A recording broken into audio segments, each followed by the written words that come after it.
चुनाव के समय पर जिस तरीके से नौजवानों ने एक पद यात्रा निकाल करके और जोशो खरोश का परिचय दिया है, मैं विश्वास से कह सकता हूं कि यह आज आगाज हो चुका है कि ये पाडर नागसेनी की विधानसभा की जो सीट है ये भारतीय जनता पार्टी के दामन में है, भारतीय जनता पार्टी की झोली में है और यहां से आदरणीय सुनील शर्मा जी जीत करके आने वाले हैं। साथियों, आज हमारे बीच में उपस्थित हमारे अध्यक्ष आदरणीय जानकी जी, हमारे वरिष्ठ नेता करतार सिंह जी, मेरे सामने बैठे बुजुर्ग और हिमाचल प्रदेश से यहाँ पर विशेष रूप से उपस्थित और भगवान शिव की धरती से उपस्थित आदरणीय मुल्खराज जी, शिव की धरती से शक्ति की धरती पर आकर के आपका मैं यहाँ पर शुभ आगमन के लिए अभिनंदन करता हूँ, अभिवादन करता हूँ। हमारे बहुत नेता हिम्मत जी, सुभाष जी, जोशी जी, अर्जुन जी, मेरे सामने बैठे मेरे नौजवान साथियों, आज आगाज हो चुका है कि किस तरीके से जम्मू कश्मीर का और पाडर नागसेनी का मुस्तकबिल हम नौजवानों के हाथ में है और हमने आज आगाज किया है कि जो पाडर नागसेनी की विधानसभा है, जो पिछले कई सालों से, पिछले 10 वर्ष के अंदर यहाँ पर विकास के कार्य हुए हैं और जो राष्ट्रवाद की भावना, जिस प्रकार सुभाष जी ने कहा कि पाडर को नागपुर कहा जाता है, साथियों, हम जम्मू में जब संघ का काम किया करते थे तो जब भी कोई पाडर से विद्यार्थी कॉलेज के अंदर या यूनिवर्सिटी में प्रवेश करता था तो हम उसके पास जाकर के एबीवीपी की पर्ची मेंबरशिप संघ की शाखा में बुलाया करते थे, क्योंकि एक विश्वास था और इस विश्वास को हमने हमेशा पाया है और ये विश्वास बड़े लंबे अरसे से स्थापित हुआ है कि पाडर का व्यक्ति देशभक्त है, भारत माता की जय कहने वाला है और हमेशा भारत के पक्ष में खड़ा रहा है। यहाँ पर 70 साल पहले कई आपदाई शक्तियां देखी हैं, आतंकवाद का दौर देखा है और वो मंजर भी देखा है। जब एमसी कांग्रेस की सरकारें होती थी तो पाडर एक बड़ा दूर दराज का बड़ा पिछड़ा क्षेत्र माना जाता था और उसको उसी तरीके से रखने का काम तब की सरकारों ने किया है, जो आज हमारे सामने एमपी के उम्मीदवार बनकर के आए हैं। आज समय है उनसे प्रश्न पूछने का कि क्या गुनाह था पार्टी के लोगों का कि हमको 70 वर्ष आतंकवाद में ग्रस्त रखा आपने? क्या गुनाह था कि पार्टी की कभी सुध-बुध नहीं दी गई?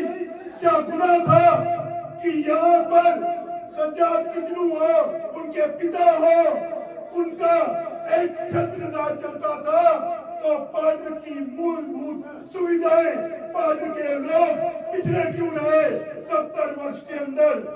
आज समय है ये जानने का, ये समझने का और ये याद करने का कि 70 साल किस तरीके से कई पुश्तें खत्म हो गई अपनी मूलभूत सुविधाओं के लिए।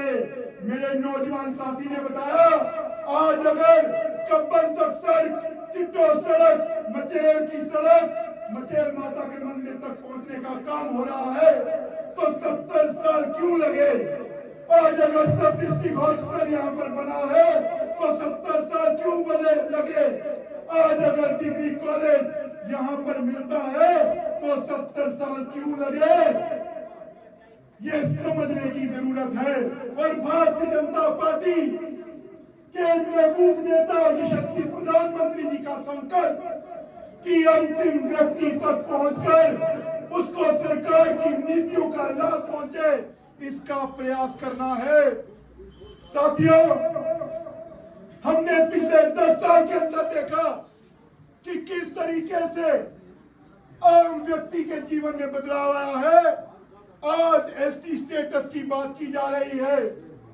नौजवानों को एसटी स्टेटस के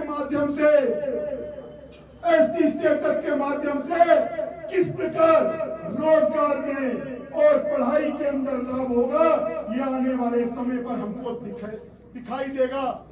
साथियों, आज समय है, सबसे पहले जिस तरीके से कहा गया कि कई लोग हमारे बीच में आएंगे जो बड़े बड़े वादे करेंगे, जो झूठ फैलाएंगे, जो दुष्प्रचार करेंगे, उनको प्रश्न पूछने का कि ये 70 साल क्यों लगे हमको मूलभूत सुविधाएं देने के लिए। और ये याद रखिएगा, ये वही लोग हैं, इनसे प्रश्न पूछना है जब इनकी आका जो प्रश्न उठाते हैं कि जो भारतीय फौज है वो आतंकवादियों से मिली हुई है।